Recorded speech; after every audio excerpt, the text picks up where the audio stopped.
think ZK rollups, like once you accept that the technology works, are just like conceptually simpler and they have nicer properties. The reason is that they do not have this concept of a challenge game, right? Like as I mentioned, in an optimistic rollup, the way that you ensure that the results are correct is that you let one person submit, and like they just submit with no proof. They just say, here's what I think the result is.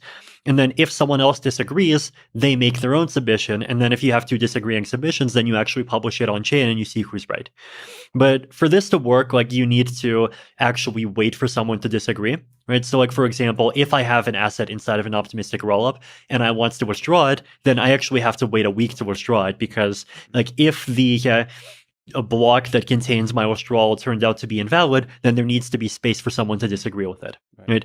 Whereas with a ZK rollup, like you don't need time for disagreement because you just have a proof, right? As soon as a block is submitted, there's a proof, and like you know it's correct. So if disagreements, especially in the long term, are sparse, then you don't want to do the optimistic, the game theoretic thing. You want to do the ZK snark. Right. The ZK stuff is just like you can, in a ZK rollup, you can withdraw immediately. You don't have to like worry about the economics of proving as much. Right. There's just like fewer issues.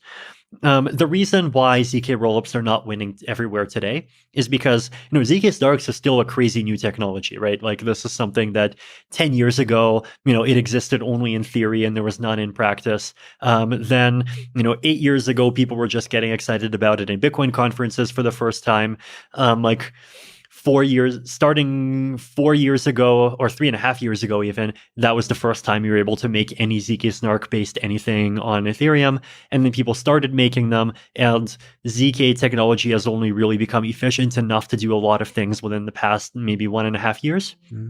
So it's new technology, it's crazy technology, it's admittedly scary technology.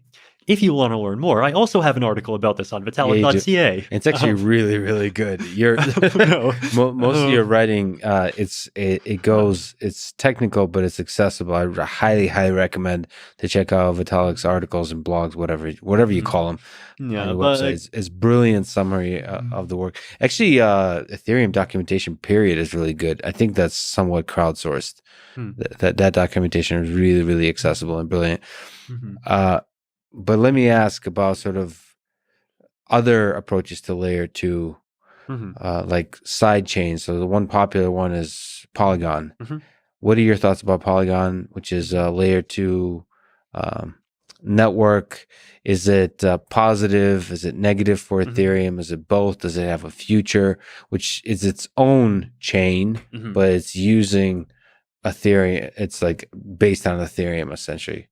Or maybe you can describe what it is. Yeah. So I think there's a really big and important difference in security models between rollups and sidechains, which is basically that rollups inherit from the security of Ethereum, right? Yes. So like if I have coins inside of Loopring or Optimism or Arbitrum or ZK Sync, then even if everyone else in the world who is participating in these ecosystems like hates me and wants to steal my money, I can still personally like make sure that, you know, no matter what happens, I get my money out. It might be a bit expensive for me to get my money out, and I have to do transactions like on the main chain, but I'll be able to do it. Whereas in Polygon, which is a side chain, and so instead of being secured by Ethereum, it's also in part secured by its own proof of stake consensus with its own token. So if 70% of the whole, or even 51% of the holders of Polygon tokens wanted to take my money in Polygon, they can, right? So that's and like, to be fair, like there aren't even like the supply, I don't think is even that widely distributed, right? So like potentially you could, this idea of 51% of the token holders coming together and stealing everything, like it's not impossible, right? Where does the scaling of Polygon come from? Like, why is it able to process much more transactions than the Ethereum main chain? What's the idea there? I think in part, I imagine, I'm not sure exactly what its capacity level is, but like I imagine it has a higher capacity because it's a bit more willing to take centralization trade-offs.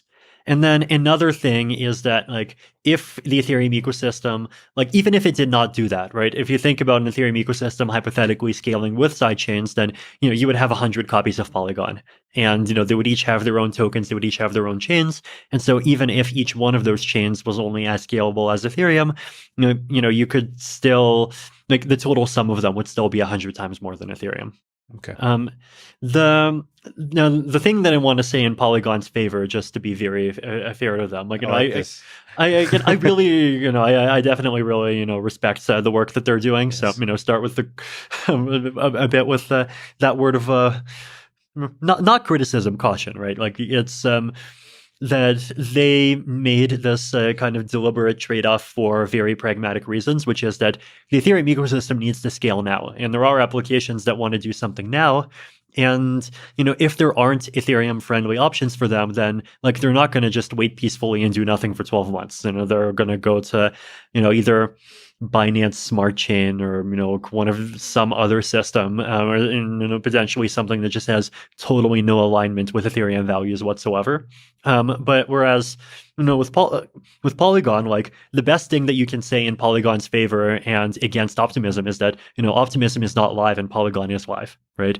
Like it just takes more work to create a system that has these extra roll-up security features. And so Polygon just said, we're going to be the system that makes a pragmatic trade-off. We're going to go functionality first, and then we can talk about adding back the security later.